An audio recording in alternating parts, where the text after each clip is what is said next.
নমস্কার, শুভ সন্ধ্যা। আজকের লাইভ সেশনে আমরা আলোচনা করব মিউচুয়াল ফান্ডের ঝুঁকি এবং রিটার্নের মূল্যায়ন পদ্ধতি।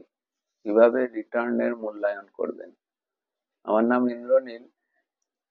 প্রথমে বলি, মিউচুয়াল ফান্ডে বিনিয়োগের সময় ঝুঁকি এবং রিটার্ন মূল্যায়ন করা খুবই গুরুত্বপূর্ণ। সঠিকভাবে ঝুঁকি বিশ্লেষণ এবং রিটার্ন মূল্যায়ন করলে বিনিয়োগকারীরা তাদের লক্ষ্য অর্জন করতে সফল হন।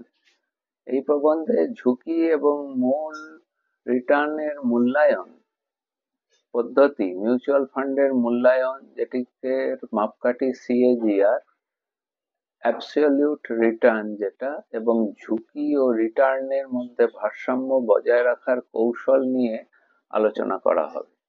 প্রথমে আসছি ঝুঁকি এবং রিটার্ন বিশ্লেষণের গুরুত্ব কি। মিউচুয়াল ফান্ডে ঝুঁকি এবং রিটার্নের মধ্যে সরাসরি সম্পর্ক রয়েছে। উচ্চ ঝুঁকির বিনিময়ে সাধারণত উচ্চ রিটার্নের সম্ভাবনা থাকে, আর কম ঝুঁকির ক্ষেত্রে রিটার্ন অপেক্ষাকৃত স্থিতিশীল থাকে। ঝুঁকির কি কি ধরন হয়, মানে টাইপস অফ রিস্ক। বাজার ঝুঁকি, মার্কেট রিস্ক, স্টকের দাম কমলে ইকুইটি ফান্ড ক্ষতিগ্রস্ত হয়। বৃদ্ধি ঝুঁকি, গ্রোথ রিস্ক, ইকুইটি ফান্ড থেকে প্রত্যাশিত উচ্চ আয়ের বা উচ্চ বৃদ্ধি পাওয়ার সম্ভাবনা এবং যাতে আপনি উচ্চ রিটার্ন পেলেন সেটি রয়েছে। ডেট ফান্ডের ঝুঁকি, সুদের হার পরিবর্তনের কারণে ডেট ফান্ডের মূল্য ওঠানামা করে। 2. রিটার্ন মূল্যায়নের পদ্ধতি। CAGR, compound annual growth rate, এমন একটি পদ্ধতি যেটির মাধ্যমে আপনি কিভাবে আপনার বিনিয়োগ সময়ের সঙ্গে সঙ্গে নির্দিষ্ট হারে বৃদ্ধি পেয়েছে সেটি বুঝতে পারবেন। টেকনিক্যাল টার্মে বলতে গেলে এটির একটি সূত্র আছে।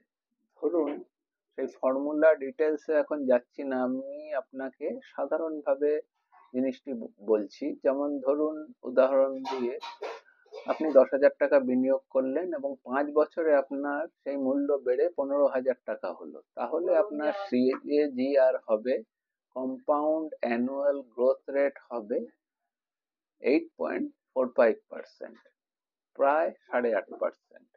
আর অ্যাবসলিউট রিটার্ন, এবার অ্যাবসলিউট রিটার্ন নির্ধারণ করার জন্য নির্দিষ্ট সময়ে যেটির মূল লাভ বা ক্ষতি হয় সেটিকে বলা হয় অ্যাবসলিউট রিটার্ন। এটির সূত্রতে আমি যাচ্ছি না, আমি এটিকে এমনি সহজভাবে আপনাদের উদাহরণ দিয়ে বোঝানোর চেষ্টা করছি। যেটি ধরুন 10,000 টাকা বিনিয়োগ করে যদি 12,000 টাকা হয়, তাহলে অ্যাবসলিউট রিটার্ন হবে 12 মাইনাস 10, 2। এটির পার্সেন্টেজে আসবে 20% আপনার অ্যাবসলিউট রিটার্ন।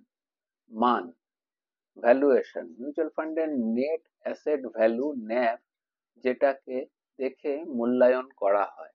ন্যাভ প্রতিদিনের ভিত্তিতে ফান্ডের মূল্যকে বলা হয় ন্যাভ। ন্যাভ বৃদ্ধি মানে বিনিয়োগের মূল্য বৃদ্ধি পাওয়া। ঝুঁকি এবং রিটার্নের ভারসাম্য কিভাবে বজায় রাখা যায়?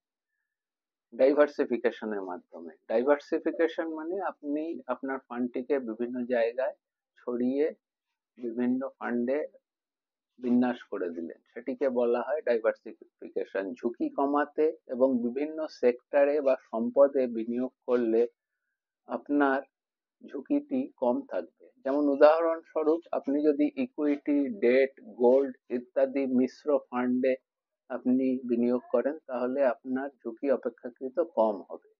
অ্যাসেট অ্যালোকেশন, এখানে অ্যাসেট অ্যালোকেশন হচ্ছে ঝুঁকি কমানোর জন্য আপনার বিনিয়োগের ইকুইটি এবং ডেটের মধ্যে ভাগ করা। উদাহরণস্বরূপ, 70% আপনি ইকুইটিতে বিনিয়োগ করলেন এবং 30% আপনি ডেট তরুণ ফান্ডে বিনিয়োগ করলেন, যেটি তরুণ বিনিয়োগকারীদের জন্য খুবই কার্যকর। রেগুলার রিভিউ, রেগুলার মানে নিয়মিত আপনাকে এটির পর্যালোচনা করতে হবে। বিনিয়োগের ঝুঁকি এবং রিটার্নের পর্যালোচনা করা খুব প্রয়োজন এবং প্রয়োজন হলে এটিকে পুনর্বিন্যাস করা খুবই আবশ্যক। ঝুঁকি মূল্যায়নের কিছু গুরুত্বপূর্ণ সূচক আছে, যেমন স্ট্যান্ডার্ড ডেভিয়েশন। ফান্ডের রিটার্ন কতটা ওঠানামা করে সেটি নির্ধারণ করে। বেশি স্ট্যান্ডার্ড ডেভিয়েশন মানে বেশি ঝুঁকি। বিটা ফান্ডের বাজারের ওঠানামা সম্বন্ধে যে সম্পর্ক বোঝায়, বিটা তাকে বলা হয়। বিটা একের বেশি যদি হয় এটি উচ্চ ঝুঁকিপূর্ণ। 3. Sharp ratio. শার্প রেশিও হচ্ছে ঝুঁকির তুলনায় রিটার্নের পরিমাণ। বেশি শার্প রেশিও মানে বিনিয়োগ বেশি কার্যকর। সঠিক ফান্ড নির্বাচন করার কৌশল হচ্ছে ইতিহাস বিশ্লেষণ করুন, ফান্ডের বিগত পারফরমেন্স দেখুন, ম্যানেজারের দক্ষতা, ফান্ড ম্যানেজারের পূর্ব অভিজ্ঞতা মূল্যায়ন করুন। এক্সপেন্স রেশিও, ফান্ড পরিচালনায় খরচ কম হলে বেশি রিটার্ন হতে পারে। এবারে বলি, মিউচুয়াল ফান্ডে বিনিয়োগের সময় ঝুঁকি এবং রিটার্নের ভারসাম্য বজায় রাখা খুবই জরুরি। সঠিকভাবে সিএজিআর, অ্যাবসলিউট রিটার্ন এবং ঝুঁকি সূচক বিশ্লেষণ করে বিনিয়োগ করলে আর্থিক লক্ষ্য অর্জন করা খুবই সহজ হবে।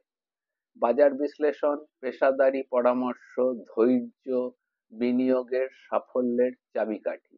মনে রাখবেন, বিনিয়োগ ঝুঁকিপূর্ণ এবং সঠিক গবেষণা খুবই আবশ্যক। আজকের লাইভ সেশন এই পর্যন্তই। বেশি করে লাইভ সেশনটিকে আপনারা শেয়ার করুন এবং কোনো প্রশ্ন বা কোয়ারি থাকলে অবশ্যই জানান, আমি তার উত্তর দেওয়ার যথাযথ চেষ্টা করব। এবং তৈরি থাকুন আগামী লাইভ সেশনের জন্য। ধন্যবাদ, নমস্কার।